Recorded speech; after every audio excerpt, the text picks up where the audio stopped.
ॐ श्रीगणेशाय नमः। अथ देव्याः कवचम्। ॐ अस्य श्रीचण्डीकवचस्य ब्रह्मा ऋषिः अनुष्टुप् छन्दः चामुण्डा देवता अङ्गन्यासोक्तमातरो बीजम् दिग्बन्धदेवतास्तत्त्वम् श्रीजगदम्बा प्रीत्यर्थे सप्तशती पाठाङ्गत्वेन पाठे विनियोगः। ॐ नमश्चण्डिकायै। मार्कण्डेय उवाच ॐ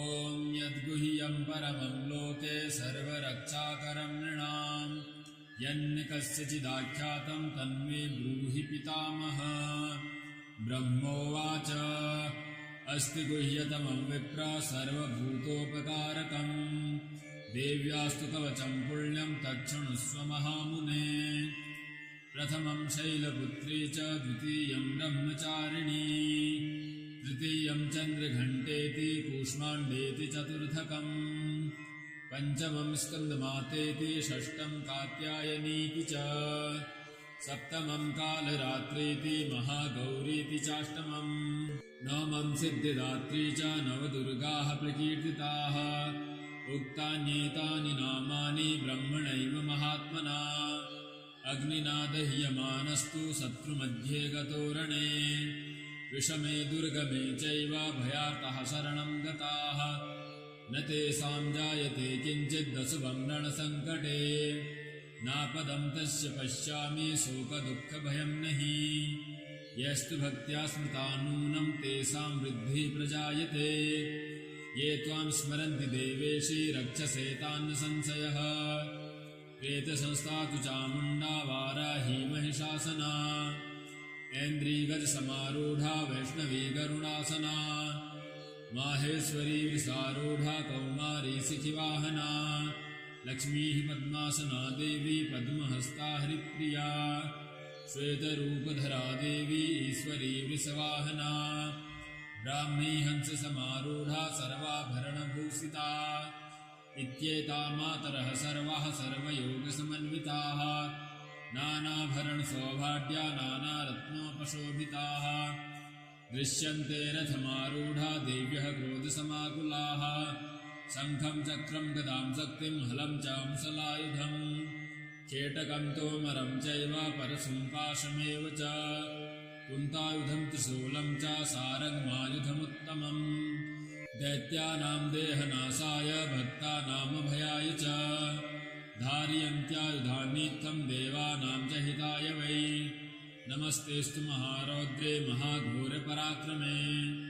महाबले महोत्साहे महाभयविनाशिनी त्राहि माम् देवि दुष्प्रेक्षे शत्रूणाम् भयवर्धिनी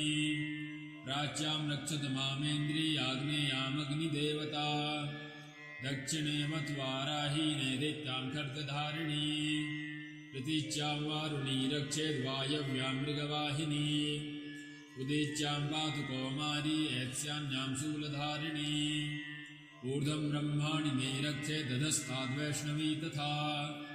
एवम् दशदिशो रक्षे चामुण्डा शववाहना जया मे चाग्रतः पातु विजया पातु पृष्ठतः अजिता वामपार्श्वे तु दक्षिणे चापराजिता शिखामुद्योतिनी रक्षे धुमाम् मूर्ध्निव्यस्थिता मालाधरी ललाटे च भ्रौ रक्षे यशस्विनी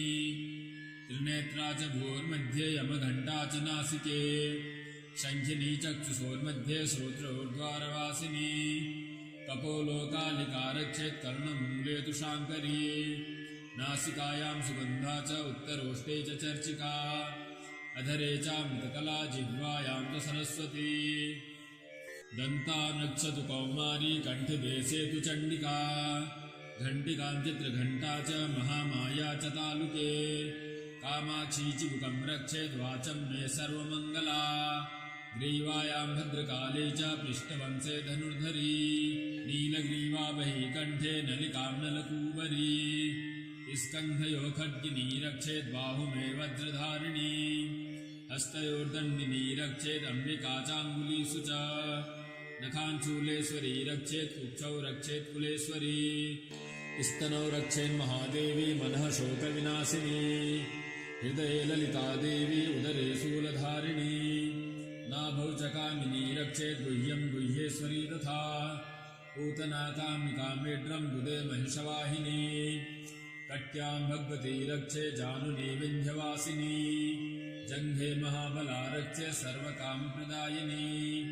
गुल्फयोर्नारसिंही च पादपृष्ठे तु तैजसी पादाङ्गुलिषु श्रीरक्षेत् पादाधस्थलवासिनी नखान् कराली च कैसाश्चैवोर्ध्वकेशिनी रोमकूपेषु कौबेरी त्वचं वागीश्वरी तथा रक्तमज्जावसामान्या सांस्तिमेधांसि पार्वती अन्त्राणि कालरात्रिश्च पित्तं च मुकुटेश्वरी पद्मावती पद्मकोशे कफे चूर्णामणिस्तथा ज्वालामुखी नखज्वालामभेद्या सर्वसन्धिषु शुक्रं ब्रह्माणि मे रक्षेत् छायां छत्रेश्वरी तथा अहङ्कारं मनो बुद्धिं रक्षेन्मे धर्मधारिणी प्राणापानौ तथा व्यानम् उदानं च समानकम् वज्रहस्ता च मे रक्षेत् प्राणं कल्याणशोभना रसे रूपे च गन्धे च शब्दे स्पर्शे च योगिनी सत्त्वं रजस्तमश्चैव रक्षेन्नारायणी सदा आयु रक्षतु वाराहे धर्मं रक्षतु वैष्णवी यशः कीर्तिं च लक्ष्मीं च धनं विद्यां च चक्रिणी गोत्रमिन्द्राणि मे रक्षेत् पशुं मे रक्ष चण्डिके पुत्रान् रक्षेन्महालक्ष्मीर्भार्यां रक्षतु भैरवी पन्थानं सुकथा रक्षेन्मार्गं क्षेमकरी तथा राजद्वारे महालक्ष्मीर्विजया सर्वतः स्थिता रक्षाहीनं ततस्थानं वर्जितं कवचेन तु तत्सर्वं रक्ष मे देवी जयन्ती पापनाशिनी पद्मेकं न गच्छेतु यदिच्छेषुवमात्मनः कवचेनावृतो नित्यं यत्र यत्रैव गच्छति तत्र तत्रार्थलाभश्च विजयः सार्वकामिकः यं यं चिन्तयते कामं तं तं प्राप्नोति निश्चितम् परं ऐश्वर्यमतुलं प्राप्स्यते भूतले पुमान् निर्भयो जायते मर्त्यः सङ्ग्रामे स्वपराजितः त्रैलोक्ये तु भवेत् पूज्यः कवचेनावृतः पुमान् इदं तु देव्याः कवचं देवानामपि दुर्लभम् यः पठेत् प्रयतो नित्यं त्रिसन्धं श्रद्धयान्वितः दैवी कला भवेत् तस्य त्रैलोक्ये स्वपराजितः जीवेद्वर्षशतं साग्रम् अल्पमृत्युवर्जितः नश्यन्ति व्याधयः सर्वे लूता विस्फोटकादयः स्थावरं जङ्गमं चैव कृत्रिमं चापि यद्विषम् अभिचाराणि सर्वाणि मन्त्रयन्त्राणि भूतले भूचराः खेचराश्चैव जलजाश्चोपदेशिकाः सहजाकुलजामाला डाकिनी शाकिनी तथा अन्तरिक्षचराघोरा डाकिन्यश्च महाबलाः ग्रहभूतपिशाचाश्च यक्षगन्धर्वराक्षसाः ब्रह्मराक्षसवेतालाः कूष्माण्डाभैरवादयः नश्यन्ति दर्शनात्तस्य कवचे हृदि संस्थिते मानोन्नतिर्भवेत्राज्ञस्तेजो वृद्धिकरं परम् यशसा वर्धते सोऽपि कीर्तिमण्डितभूतले तपेत् सप्तशतीं चण्डीं कृत्वा तु कवचं पुरा यावद्भूमण्डलं दत्ते सशैलवनकाननम् तावत्तिष्ठति मेदिन्यां सन्ततिः पुत्रपौत्रिकी देहान्ते परमं स्थानं यत्सुरैरपि दुर्लभम् प्राप्नोति पुरुषो नित्यं महामायाप्रसादतः लभते परमं रूपं शिवेन सह मोदते श्रीदेव्याः कवचम्।